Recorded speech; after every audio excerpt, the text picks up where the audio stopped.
I'm not saying this. Say it. I'm not saying it. No, you have to say it. It's in the rundown. I'm not saying it. Jessi thinks she might finally be right about the goaltending. Is she? And if she is it worth a trade by the deadline? Well, we argue that. We'll celebrate number 9 going to the Rafters this Sunday with the Minnesota Wild legend himself, Mikko Koivu. As always, we're created by New Voice Studios, presented by SotaStick, brought to you by Jim Beam and BettorEdge. This is season 3, episode 115. SotaStick is constantly releasing the best homage gear to Minnesota. Pay your respects to ODR with an association tee or hoodie, or snake any variety of palm beanies for the below zero temps. There's even a Bardown Beauties one for you to grab. Code Bardown Beauties always gets you 15% off all purchases at sotastick.com. At Jim Beam, they know the importance of tradition, like chanting "Let's play hockey" prior to the start of each game, or playing the state of hockey anthem after a Wild win. This season, raise one to your fan family with the bourbon that invites us all to come as friends and leave as family. Jim Beam Bourbon Whiskey, the official bourbon whiskey partner of the Minnesota Wild and XL Energy Center. Remember, drink smart. Jim Beam Kentucky Straight Bourbon Whiskey, 40% alcohol by volume, copyright 2021, James B. Beam Distilling Company, Incorporate, Claremont, Kentucky.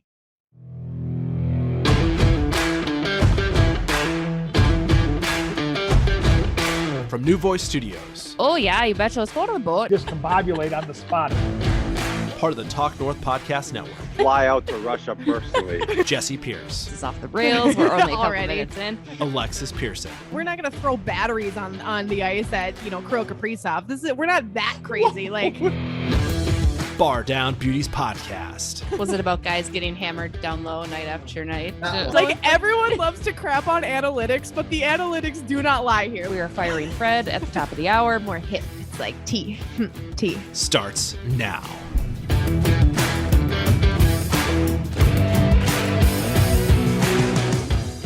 I'll say it for Alexis. I am right. Hello, everybody. I am Jessi Pierce. She's Alexis Pearson. He's producer Fred. We are back. Episode They knew who you were as soon as you said I am right. So I am even need right. To do the introduction. In case you guys haven't learned this about me, when I am right, I go balls to the wall. I am correct because I see panic, Alexis. I see panic about the goaltending. Mm-hmm. I literally last night went back to all the instances where I said this exact situation was going to happen, and I recorded them. So I'm going to put together a little clip, maybe we'll push it out on social media, because time and time again, this is exactly what I was worried about happening. Cam Talbot struggling. You're not sure what to do about Kaapo because I don't think the team has the confidence in Kaapo, which makes him not have confidence. But Cam Talbot does not look good right now. I mean, that's just point blank. Even we're recording this again, always on a Friday, most recent victory over Philadelphia. But I say victory because it's literally just a win, but it wasn't a good win, right? And I blame a lot of that on Cam, and not just Cam necessarily. The cracks in the defense are horrendous. And this is, I think defense was overachieving possibly a little bit. Agreed. Your John Merrills and your Jordy Ben. So now you're kind of seeing this, but goaltending, Alexis, you're disagreeing, which is wrong for you to disagree with the correct take, but I'm partially disagreeing. The floor is yours. I feel a little bit differently about it now than I did at the beginning of the season, but I haven't fully flipped a switch on it yet and am in full panic mode like a lot of Wild fans are right now. But I also understand why people are feeling the way they feel right now. And it is frustrating because you look at the stretch of games in the last 2 weeks for the Wild, they've got a couple wins, but they've also had more losses than usual. And then what do we do in sports? We try to pinpoint, where did these losses come from? What is the reason for the losses? And in a lot of these games, it was a big factor was poor goaltending or below average goaltending, or the team was playing okay and you needed a big save and you didn't get it, even if they maybe played okay the rest of the game. And that's been a big thing that has stood out over the last 2 weeks and a big reason the Wild haven't been picking up as many wins. So it is frustrating. And like you said, I don't know if the team is fully ready to either switch over to Kaapo as the number one or to give him more duties than what he's already getting. But what I do feel about it is that, at the beginning of the season, we talked about, can they work as a duo? And I don't know if they found the right method for what's going to work for this duo. And I was looking, while you were busy putting together a highlight reel of your best goaltending takes of all time, I was looking at goaltending stats again, which I feel like I've been doing all season, is looking at the NHL goalie stats, the top goalies in the league, and trying to figure out, okay, what are these other goalies doing? What are the top 5 stopping doing? Pucks and saving games and doing things that goalies are supposed to do. It's really laugh, interesting. Fred. It's okay to laugh out loud. That was a good one.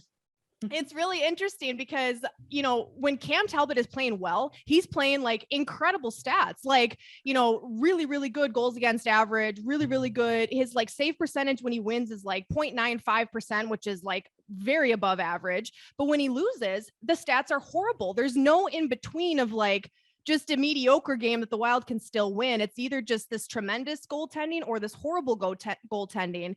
And I think it's the inconsistency that is frustrating a lot of Wild fans at this point, which to your point was your biggest concern, Jessi. Mm-hmm. So I always say that when I look at, I'm not going to say it. When I look at, trends in sports and what I deem to be a good trend or a bad trend, that's where I start to either worry or get excited, because it's easy to look at one game and say, oh, this went well or this went poorly. You need to find the patterns. And I think right now the goaltending is obviously trending in the wrong direction. A lot of season left, but if he keeps playing like this, the Wild are not going to have a good playoff run. At this point, they might not even make the playoffs if you keep getting goaltending like this. So it's worth the concern. It's worth the discussion. And I think people are just traumatized by Devan Dubnyk, and they're starting to see some trends in his later stages with the Wild in Cam Talbot. My dad even texted that to me last night, and I was like, oh God, I don't want to talk about this. That was such a terrible time. So can he get out of this? Can he get back to the groove that we've seen him have? And I think that's the big question. And it's too soon to tell now, but he can't keep going at this pace because the Wild won't be able to succeed. Yeah, I mean, everybody knows that your dad, Jim, and I are elite hockey minds. So he's right if he's saying, but remember when they brought Cam Talbot on, I think I had said that, I'm like, he just reminded me a lot of Devan Dubnyk. And thankfully, he absolutely proved me wrong last year. And I will say that hands down, like Cam did far better than I expected him to last year. And this year I just came in and I'm just like, I don't know that it's in him to do it again. And to have, the high successes that he had. And again, I don't know that the organization has the confidence in Capo. And I'm not saying to switch over to Capo being your new starter and your new number one. They have to figure out something just in general. The fact that they were going so 50-50, like every other night, that's not the way to do it, because a goalie does need the consistency. They need to play a couple games to get the confidence. And Cam Talbot needs the confidence more than anybody right now. I think he recognizes some of the flaws that he has. I mean, and again, I'm not saying it's all on Cam. Yes, you're the last line of defense and you need to make those saves. And some of them, there's nothing he could do because the defense just broke down completely. I mean, how many goals yesterday? I think at least 2 offhand where the guy's wide open. And again, this is against the Flyers, right? I mean, there was just nobody picking anybody up. You're still missing Matt Dumba from the lineup. So, I mean, I'm not overlooking the fact that the defense is struggling. But again, this is what I was saying. The defense had been playing so freaking strong at the beginning that Cam didn't have to do a whole lot to get those wins. I think everybody, his wins. I'm like, the team won. I mean, and you had the offense to complement it as well. Whereas during that losing streak, which they're now out of as of right now, the offense wasn't jiving either. So really it's like, okay, so when all those things aren't clicking, you need to be able to rely on your goaltender. And the Minnesota Wild don't have that in either Cam or in Capo right now, because I don't think either one has stolen games, has done tremendous. Yes, there have been great saves throughout the course of this. And again, I suppose not never. There's been 1 or 2 games where I can think of where it was like, yes, that absolutely is a Cam Talbot win. And yes, that's absolutely a Capo Kakkonen win. But, I think just it continues to bother me because I don't trust this tandem to get you through the playoffs. You saw it again last year in Vegas. I mean, Cam played all right. Marc-Andre Fleury was better. I mean, you need to be the very best in the playoffs, especially if you're going to face a team like the Calgary Flames, where they are rolling on all cylinders. Fred, you have a question, sir. I mean, I hate to bring this up, but is there a depth problem? No. I still don't think so. No, I think they ran out of gas, I mean, they were going against great teams. And we talked about this last week, right? In the slump, and we call it a slump because it wasn't just a losing streak. They were losing badly and nobody was really, it just wasn't clicking for them. The problem is, and again, we talked about it last week, is like, okay, so do you go trade for a goaltender if you're not believing that the team can do it? If your depth isn't showing up, I don't know. But to me, that is the problem. That has been the problem. I said it back in January. I would absolutely trade for Marc-Andre Fleury. He's cheap. Chicago's got to be willing to part ways. And he's a guy with the playoff experience that you absolutely need. He might be struggling during the regular season. Come playoffs, he turns it up. And I don't know that Capo or Cam are the goalies to get you through the playoffs. Now, again, that being said, you have to believe that the entire team is going to show up for the playoffs if you're going to make any sort of trade there. But that's me on my high horse. I feel good about it. My TikTok feels good about it because I've just been crushing TikTok content. Yeah, I mean, I'm willing to put a bet on it that at least Bill Guerin is going to take a call about the goaltending. If that was a bet on bettoredge.com, I would absolutely place it. That's BettorEdge, BETTORedge.com. I'm probably better at that than I am at Beat the Butte, which happens on Tuesdays. Haven't won in a while. Same. I lost a tough one yesterday. Yeah, I feel a little bit like Cam Talbot. Just kidding. But yeah, don't forget, check out BettorEdge, BETTORedge.com, code BUTES, BAUTS. We'll get you a free $10. Alexis, you're on Thursdays. You lost too? I did. There was a lot of people playing last night, and I had 2 people beat me, and they took home a lot of money each. So it was a tough one to lose. I had a pretty good record too. I think I was like 5-3 on the night, which is, decent. And there was somebody who won 7 of the 9 games. Somebody, the other person I think had 6. So the competition's getting tough. You guys are good at this. Yeah, exactly. There you go. Go check out BettorEdge. One more shout out we want to give. We will be at the Let's Play Hockey Expo this week. Stay tuned to our social media channels for different guests popping by. I hear Matt Dumba is going to be there. I hear, who else we got? Natalie Darwitz is going to be there. Brandon Molesky, Wes Walls. Michael Russo is going to be there. So it's going to be a great time. We will be there Friday and Saturday, both days, full days. Come out, say hello. It's going to be a great time. So thanks to Let's Play Hockey and Brian Zolman for allowing us the space to BS with the crowd and say hi and all that good stuff. SotaStick will be next to us too, so be sure to purchase your merch there. Alexis, anything else you want to chat about? Anything else you want to, air the grievances, if you will? Anything else besides me being right? I mean, that's about it. Still not ready to admit that. I will admit you, the trends are not going in the right direction right now, but a lot of season left. But no, I obviously we're recording this on a Friday, so I don't want to talk too much because 2 games are going to happen in between the time that this episode comes out on Monday. But just hoping that the Wild can pick up the play that they had against Philadelphia. I thought they had a good game on Tuesday against Calgary at home and just didn't score. So they got to keep moving in the right direction, because the worst thing that you can do when going through a slump is to get 1 win and then lose again. I mean, you've got to put together, for every game you lose, you have to come back with twice as many wins, right? I mean, you got to keep climbing the standings, and the playoff race is only going to get tighter. The Wild still have a few games in hand against some teams that are around them. But it's still a long road here to the playoffs, and they're going to need some wins, especially if you're going to go on and lose as many games in that slump that they did. You got to make up for lost time down the stretch here. Absolutely. That's going to do it for this first segment, because we don't want to hold on to Mikko Koivu any longer. We are going to be chatting with the captain right after the break. Stay tuned. It's hockey season, baby, and the best way to head into a new season is to be fully equipped with all the merch you need to cheer on your favorite teams. Oh, and some Bardown Beauties merch too, right? Right. We've got you covered. Literally, head over to teespring.com where you can find all kinds of custom designed Bardown Beauties apparel, plus so much more. Joining us now, the franchise leader in games played, the guy who, let's admit, looked a little strange in a jersey that wasn't the Minnesota Wild, but he'll go down in team history as the first sweater in the Rafters at XL Energy Center. It is my distinct pleasure to welcome our favorite captain, Mikko Koivu. Miko, what's up, buddy? How are you? Not much, and thank you for having me. I'm doing okay. Just like we talked earlier, just trying to stay busy and find things to do, I guess. What do you do to stay busy? I mean, for so long, obviously playing hockey was such a large part of your life. What has Mikko Koivu been up to post hockey playing career? I was very lucky to have an opportunity. I was coaching the Team Finland War Junior team, which obviously ended up after 2 games because of COVID.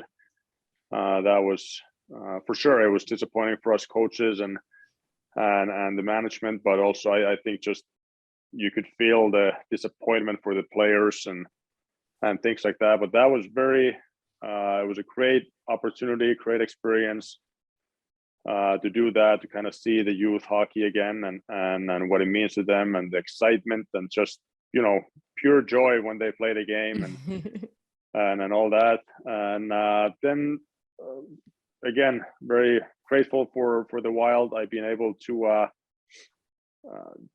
kind of be around the team and learn a little bit of the management side of it, the scouting meetings, player development, kind of seeing what all kind of goes behind the scenes, I guess.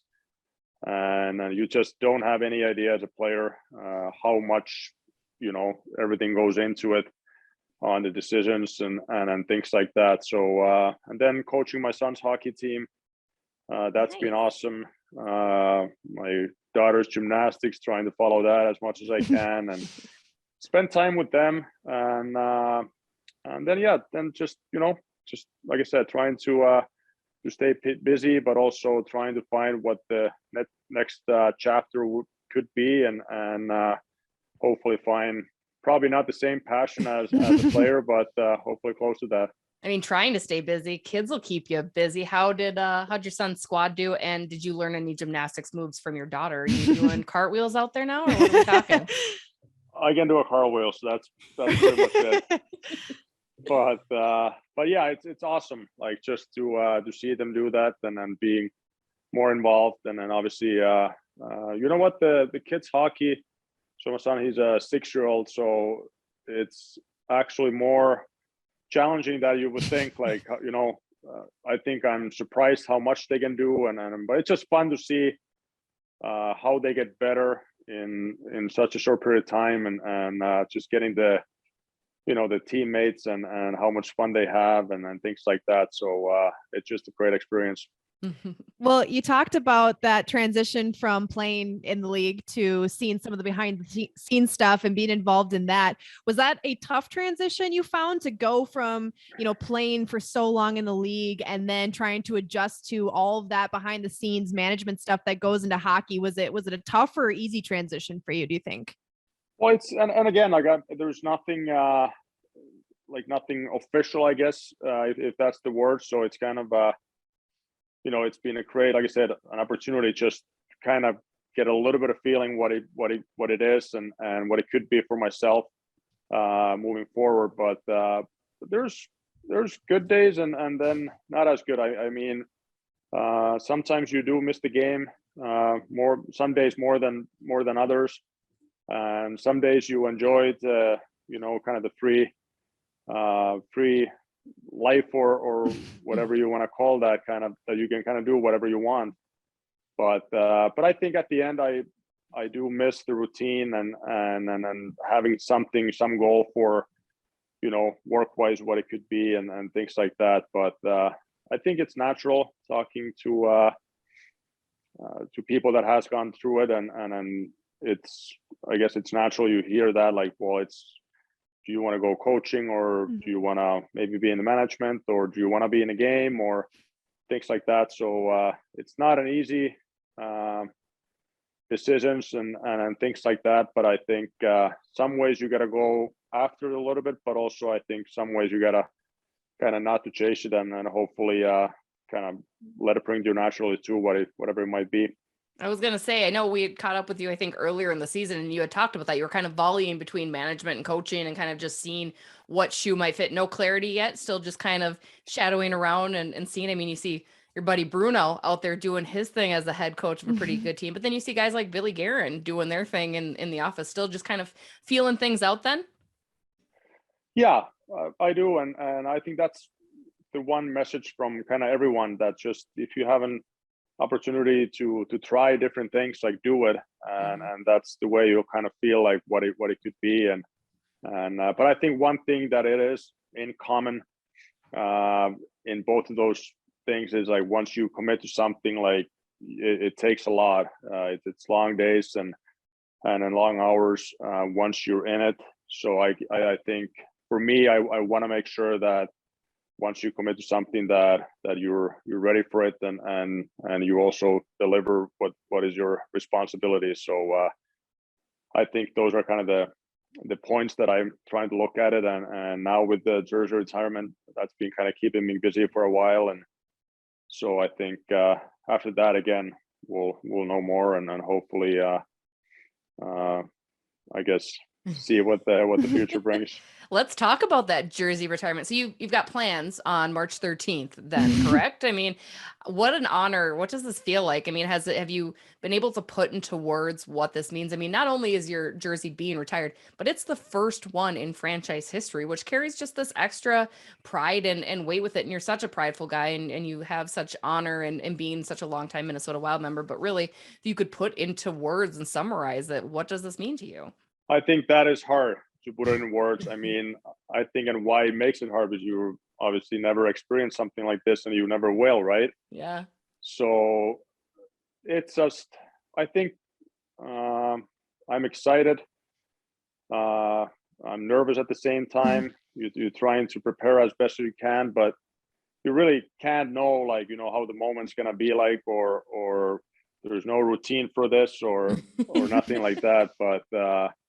But yeah, it is for sure. It's obviously a great honor, and very humbled by it.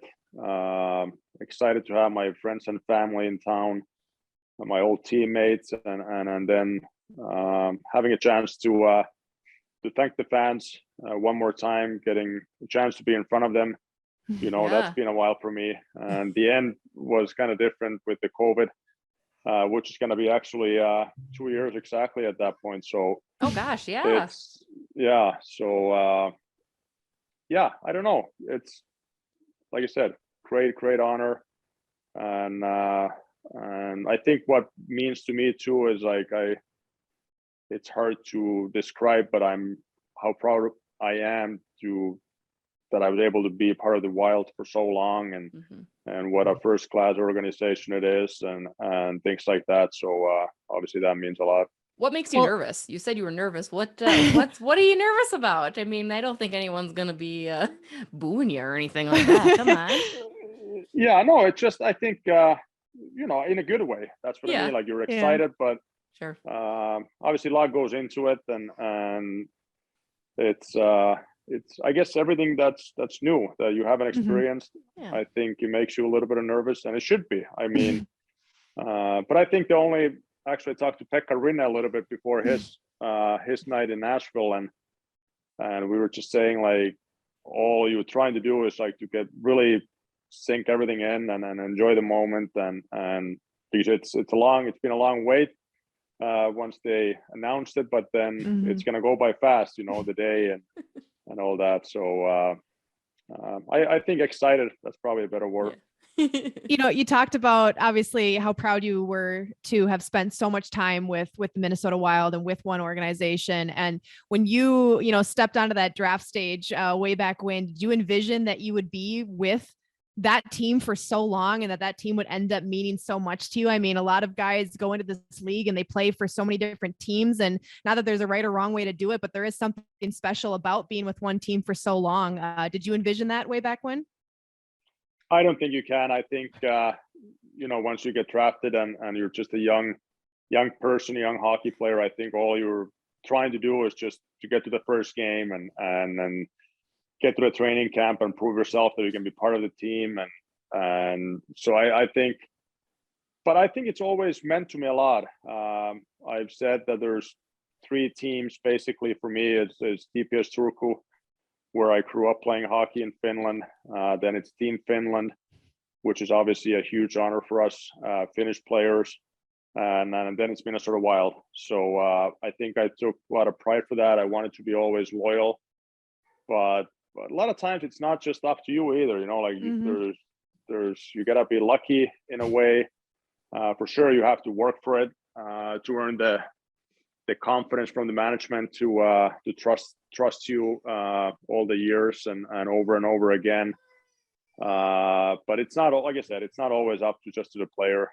It's a business, like we all know, but yeah, it's something that I look back and I'm very fortunate to being able to play for that long. But I don't want to forget the opportunity that I got from the Columbus and Mr. Jarmo Kekalainen, giving me the one more opportunity to play and really get the feeling that I got it all out. Like I had nothing left at that point, but a lot of great people there as well. And so, yeah, I don't want to forget that.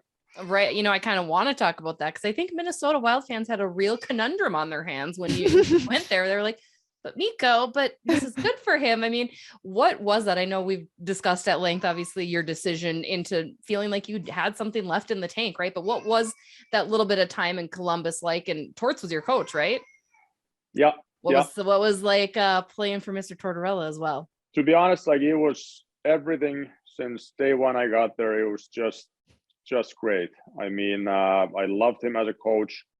Very honest, but fair. A great man off the ice. Just a solid, honest. I think just as he is as a coach. Also, like I mentioned, Jarmo Kekalainen. Have a relationship with him over the years from Finland, and I know him. What a first class general manager he is. Well respected around the league. Around the hockey world, I should say, and then also great teammates. It was a great group of guys going into that, and so nothing but good to say about Columbus. And that's the one thing that it made it a hard decision for me because it would have been fun to be around those guys and that team too. But back then, when I made my decision, at the same time, you also have to look your own best interest and doing what you feel is the right thing to do, but obviously doing that in the middle of the season and things like that wasn't easy by any means. Yeah, so talk about that a little bit, because it's the one decision every athlete has to make and nobody wants to, that decision to finally hang it up after so many years. And especially like we talked about, for somebody like you who had such longevity in the league, what went into that decision to say, I don't think I have anything left. It's time for me to move on to the next stage of my career? I think for me, purely it was that I felt that I can't get to the level that I wanted to play. And back then, and I did this throughout my career, if my game was slipping or I didn't feel that I'm producing the right way or things like that, I would give myself, I don't know, a week, 2 weeks, or a 5-game segment that give yourself time to get to the level that you want to be at again. And I did that there, and I just couldn't get to that. I think in a game, like it just felt, and it's a fast game. The players they're strong, fast, like it's just so much goes into it. And I know I could have played and things like that, but for me personally, the one reason was that I just couldn't. It's not that I didn't enjoy the game, but I didn't enjoy it at the level that I wanted to play at and help the team that I was capable of doing the years past that. So that was probably the biggest reason at that point. Speaking of enjoyment, we've had the opportunity to chat with former teammates of yours, Mike Rupp and Bruno and guys like that. And they said you're actually, they said you're actually a pretty funny guy. What's your best joke? I mean, I think Rupper said you gave him a look after he kind of came in and was quite loud, and then you said something just as equally sarcastic back to him. Bruno said he said that you think you're funnier than maybe you are, but he found it to be quite funny. What's your rebuttal to that? Because I think that's a side so many fans never got to see of you, right? I mean, what are some jokes? What's kind of your behind closed doors Mikko Koivu like? I'm probably not going to go into the jokes right now. But, so you do have them then, you're saying? There's some good ones? Yeah. There's also the language barrier. I think Bruno meant by that, like thinks that I'm more funny than I am. But no, that's the, like, for example, like going into the night, the retirement night, I think just to get a chance to spend that obviously with friends and family from Finland, but also your teammates, that meant to me so much. And that's probably the best part as a hockey player when you look back, is the teammates and the relationships that you create throughout the years. And there's so many good people in this game. And I think that's the cool part about, if it's the NHL or hockey in general. It's just, I don't think we realize that, how fortunate we are to go to, I don't want to even say it work, but it is work. But that is the best part. And then you just create those relationships, and every relationship is different. For example, from Mike Rupp to Andrew Brunette, it's just, we're all different, and then you create that. But sometimes it was long days sitting right next to Mike Rupp in the locker room and hear him, like, he just wouldn't stop talking. It was from 7:30 in the morning and all the way to the night, and just wouldn't shut up. So it was sometimes I'm like, really? Like, is there an off switch? You were just looking for an off switch for him? Sometimes you had to tell me, Mike, like, let's be quiet for a while.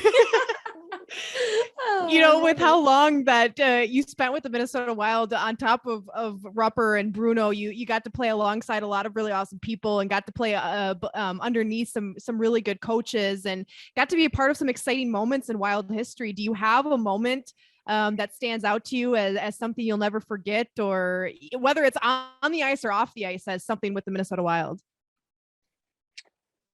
There's obviously so many. I mean, you remember the first game that you played, and first, training camp, and first time you get to the Twin Cities, and the first summer camp in Breezy Point, and all that. But I think the Stadium Series was awesome. Obviously, how all the fans come together, and the whole environment. It was a cool experience. But I think just nothing but the playoff feeling. Once you get, especially the home crowd, and you get to play in front of that 20,000 Wild fans. It's something that I've been told, and now I know. But that's the feeling that why we play the game, and once you're done playing, that's something that you'll never experience again. So that's something that obviously you miss, and all that. But I look at it as like I said, great memories, and just getting to experience that with your teammates that you work with so hard, during the season, and things like that. There's nothing better. Watching the team this year, what do everyone kind of talks about culture, and there's something special about this squad, much like many of the teams that you were a part of. What do you see in this Minnesota Wild team this year? Because it has a very different look than teams of Wild past, right? Very offensively charged. And what are your thoughts there? What do you think of Kirill Kaprizov as well? I'm excited to go and see, obviously, Kaprizov to play, but the whole team. I think they play good hockey, but I think what I'm most impressed is like just the feeling around the locker room, and with the guys, together, like they're having fun, and I think that comes with the success that they're having on the ice as well. So it's obviously well managed by Bill Guerin and his staff. The coaching staff is doing amazing job with Dean and his staff, and I think that's just all in together. Obviously, there's going to be ups and downs, like any team, and things like that. But I think just the energy, like what they have, and I think the fans. That's why you hear about, around the Twin Cities, is like the energy and how they play the game, and exciting to watch, and it's all true, to be honest with you, and it's great to see. Is Kirill, we've asked this of everybody that's come on the podcast, can Kirill speak English better than he lets on? Is that something that yes, is just key? 100%. Yes, I knew it. See, we know it. That's what everyone's told us. We're going to break that barrier. Yeah. Did you get to rib him everybody? Yes. He's a smart kid. Avoid the media by saying I can't speak English. I know, don't you wish you would have done that with us all those years ago? Well, maybe I did a little bit. True, very true. Speaking my of that, early years, yes, never to me. You were always very forthcoming to me. I appreciate that. I got to ask, did you get to rib him a little bit, because your home country, Finland, claimed gold at this year's Olympics over the ROC? What was that like? I mean, you had mentioned your own involvement in the World Junior team. Are you going to be involved with them come August then, when they kind of reignite that, or is that still TBD? Yeah, I'm not sure about that yet. I think it's kind of open with everything, like with the coaching staff, because it's going to be a new season and things like that. So we'll see about that. But yeah, obviously for I think for Team Finland, like I said, we take a lot of pride for the game that we play and representing your country, and it's a huge thing for Finnish people back home. So I think every time we can have success in tournaments, and then now we have the World Championships coming up in Finland. So obviously the fans are excited about that, and now with the Olympic goal, it's just gonna get the hype up, and so it means a lot to us, and it's just, you're just proud of it. Like I had a lot of friends obviously that play for that team, and we're a small country, so just the teamwork that they have or had and have pretty much each and every tournament. I think they do a great job creating that environment for players to come in, and like I said, obviously for the fans and the people back home, brings us together always when either soccer or hockey, whatever it might be, and it's just a special feeling. You know, I gotta ask you, Miko. So I very much miss the days of the Northwest Division. I want the Northwest Division to come back, because some of my favorite memories as a kid watching Wild Hockey was those rivalries against the Canucks and the Calgary Flames and all those teams. You were obviously a part of some of those teams and those big rivalries. Do you want the Northwest Division to come back? And did you have a favorite opponent to play against among all those rivalries? I'm looking for signatures on my petition, so if I can get your signature, it would mean a lot to me, Miko. I think the divisions, it's kind of hard. Like back then, for example, when we would play against Calgary, Vancouver, like the travel was it was a lot, right? Yeah. So I do think it makes more sense now that your rivalries are not as far, I guess, and with the time differences and all that. But yeah, there were some fun but tough games going in, especially once you go to the visiting teams buildings like Saddle Dome and then in Vancouver, and so yeah, it was you just knew every night is going to be a big challenge, but looking back, obviously, great games, and I wasn't part of the run that they had. Yeah. 03, but they still talk about it, the Vancouver series and things like that. So I think that's the great part of hockey and NHL hockey, how they create that, and then obviously media, fans are building it up, and for sure players, even if they don't necessarily say that, but they feel it. All right. Well, I told you we're going to have a little fun. It's going to be a far better experience than Michael Russo. I love you, Russo. So pop quiz time. Are you ready? It's about your career, so it can't be that hard, possibly. Okay. Yeah, don't make it too hard. I won't. All right. So under 600 penalty minutes in your career. What do you think? Under. How, like under by a lot or under by just like a little bit? What's a lot? I would say it's quite a bit. You actually had 592 penalty minutes in your career, which surprises me, in fact. Really? Like that, yeah. I mean, you played a lot of games. The referees, they didn't like me. They were gunning for you, right? Do you have any idea how many shorthanded goals you had in your career? No. Do you think it's... I was always, and believe it or not, and a lot of the players never believed in, but I wasn't big on stats. And the reason for that was, especially with numbers, I think it would almost create more pressure than giving you, the push. And I think if I was too worried about it, scoring goals or where I was with, points wise and things like that, I think I would maybe like get away from my game a little bit.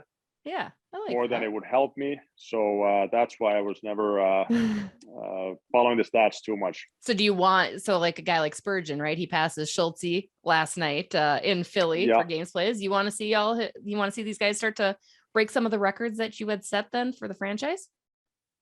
Yeah, I think what that means that then the team is doing pretty good, and or the players too, obviously. But I think those are.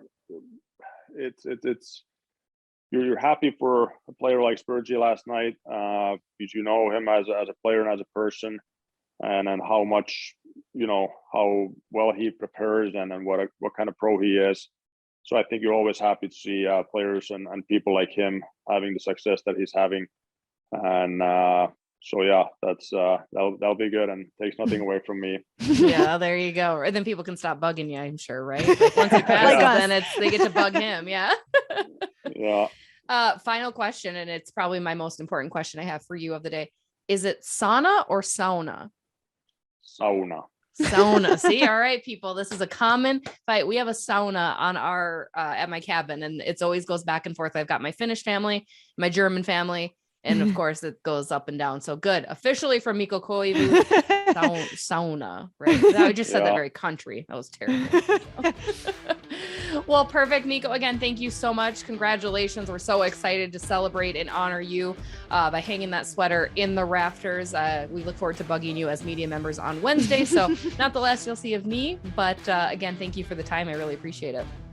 Awesome. Thank you so much. Yep. We're going to take a quick break. We'll be right back. Hey guys, this is producer Fred. I just wanted to ask everyone to go out there and spread the word about Bardown Beauties. Leave us a like, share, thumbs up, review, you name it, we want to hear from you. Find us on YouTube, Instagram, Facebook, Twitter, and of course, your favorite podcast app. You gotta love number 9. What a tremendous honor to be the first in the rafters. It's funny, how many times did we debate this, Alexis? A lot. Whether they were going to do it. They wasted no time. This coming Sunday's game is going to be just remarkable. Don't forget 5 p.m.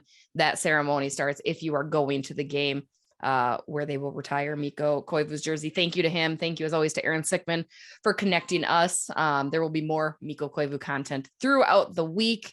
So just a tremendous honor. How old were you when he came into the league? Was it 2003 or 4? I think 2004 was his first season with the Wild. Yeah, so that would have made me 9. Holy shit. Yeah, I think 2004 was his first season. So I was a child. Yeah, 2004, 2005. I was almost so graduating high school. What? No, that doesn't. What? All right. I graduated high school. Yeah. Neat. That's neat. Moving on. Moving on. This actually is perfect. Goes with our segment 1, like we planned it. Mm-hmm. This week's up for debate, Alexis. Should the Wild make a trade at the deadline? And if so, for what position? Center, defense, or goalie? I'll let you have the floor first. Perfect. Yeah. So a couple weeks ago, I put out the question of, do you want the Wild to make a trade at the trade deadline, just to see where people were feeling? I think that was right before the Wild started losing some games here. So I'm sure a lot of people have changed their mind since then, but I figured we'd come back to it and see, okay, for those of you who want to make a trade, what position do you think needs the most help? So we put centerman, defense, and goaltender as the options out there. Personally, I think that the defense is the position that you would have the best shot at maybe getting a good piece for without having to give up too much of your current lineup and current prospects, while also really upgrading in a position that I think we've seen some holes in lately, kind of like you mentioned, Jessi. There's been some defensive collapses, and we've had different defense out over the course of the season due to injury or COVID. Jared Spurgeon has been out, Jonas Brodin, Matt Dumba's out right now. So that, is something to take into consideration. But a lot of the pieces that Bill Guerin and company brought in the off season, also, like you said in the segment 1, is, they overexceeded for a little while, but now I think we're seeing some of what a lot of Wild fans were worried about when some of these pieces came in, of the longevity and, can they fit in with some of these other really good defensive pieces that we have, on like our top D pairing. So I think personally, if Bill Guerin is going to make a move, and I'm kind of on the fence about making a move. I was anti-move for a while. Now I'm kind of on the fence about it. But if they do something, I think defense is the way to go. I think you have the pieces in the system to make something work with the centerman position, and goaltending. Not that I necessarily would be opposed to that. I just think that would be the toughest to swing, like to get something good without having to give up too much of what you already have. So that's why I'm going to go defense. What about you, Jessi? I think it depends how you're feeling in general about the team and where it sits in the playoff. If you're going to get a rental, I mean, and I think I'm anti-rental personally. Right. Like, I think you get a rental this year if you think you can push it far, right? Yeah. The goaltending, yes, that's my easy answer, because what are you going to do next season? Next season, you've got hopefully maybe Wellstead comes, right? Like you have this goalie that is going to be solid. A rental centerman, possibly defense. if you're going to get someone, I'd prefer it to be locked up long-term. So, I mean, I think that's kind of my difference, right? Because I think defense, you do have guys that are going to be walking away. I mean, I think even guys like Alex Goligoski, who I'm not sure is somebody you need. So if you're going to make a trade before deadline, I would prefer it to not be defense just for that matter, because I think, you know, at deadline, you want to get probably more of just a rental piece. Defense, I think you want to go into the offseason, get a much stronger, much more long-term player. So that's why I waffle between center and goaltending. And again, that just depends on what you think that this team can do this season. Obviously, yes, you could use centerman Marco Rossi, who we spoke with last week. You know, he's on the bubble, and you just don't know what you're going to do with that damn goaltending position. So I'd be happy with either or. I mean, there's big names out there, Claude Giroux being one as centerman, JT Miller. Gosh, I'd love to have him. But I also think a quick fix would be a Marc-Andre Fleury or a Braden Holtby even. I mean, really, like, I'd rather have Fleury, but something like that, cheap. And so are you goaltending pro? would be my answer. Sorry, I'd be goaltending. Yes, I am. Are you pro trade? Or you want them to make a move? Yes, okay. Mostly because I would like some work to do also.